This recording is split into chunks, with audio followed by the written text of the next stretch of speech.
Turkey's main opposition party has claimed big election victories in the main cities of Istanbul and Ankara. The results are a significant blow for Recep Tayyip Erdogan, who had hoped to regain control of the cities less than a year after he claimed a third term as president.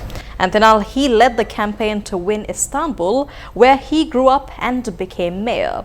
But Ekrem İmamoğlu, who first won the city in 2019, scored a second victory for the secular opposition CHP. Let's take a look at what he had to say. İstanbul 16 milyon kazandı. 16 milyon İstanbullu kazandı. Kutlu olsun! Kutlu olsun! Bu seçimin kaybedeni yok. Biliyorsunuz değil mi? Millet emir verir, talimat verir. Bir kişi talimat vermez. Yöneticiler milletten talimat alır. Bir kişinin vesayet dönemi bugün itibariyle bitmiştir. Bitmiştir. Cumhuriyet ve demokrasi bugün itibariyle tam yol ileri demiştir.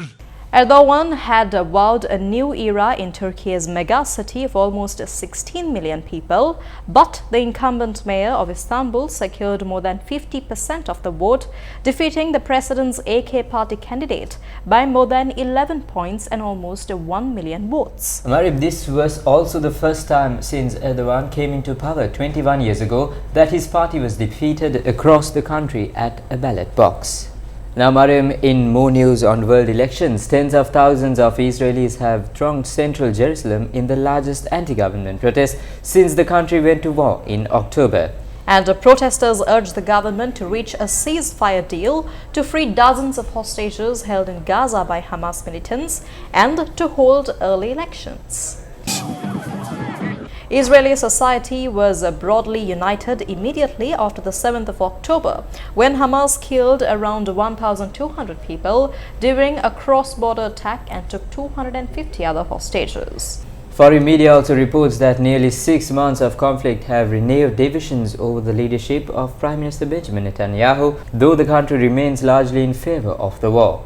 And reports add that Netanyahu has vowed to destroy Hamas and bring all the hostages home, yet those goals have been elusive. While Hamas has suffered heavy losses, it remains intact. And the news coming in on major developments on the Israel-Gaza conflict. Israel's military says it has pulled out of the Al-Shifa hospital in the Gaza city after a 2-week raid that left most of the major medical complexes in ruins. Now, the Israeli Defense Force says troops had killed and detained hundreds of terrorists and found weapons and intelligence throughout the hospital. And then Gaza's Hamas-run health ministry says they left behind dozens of bodies. The IDF says it raided Al-Shifa because Hamas had regrouped there. The raid saw intense fighting and Israeli airstrikes in nearby buildings and the surrounding area. The IDF statement says troops had, quote, completed precise operational activity in the area of Al-Shifa hospital and exited the area of the hospital. It added that during the raid, the IDF was preventing harm to civilians, patients and medical teams. And the IDF says wards were attacked because Hamas and Palestinian Islamic Jihad operatives were using them as a base. And those are all the stories we have for you on the world today. For the Newsfirst team, Mariam Ganavijaya. And I'm Tinal Tirekaratne. It's back to the studios.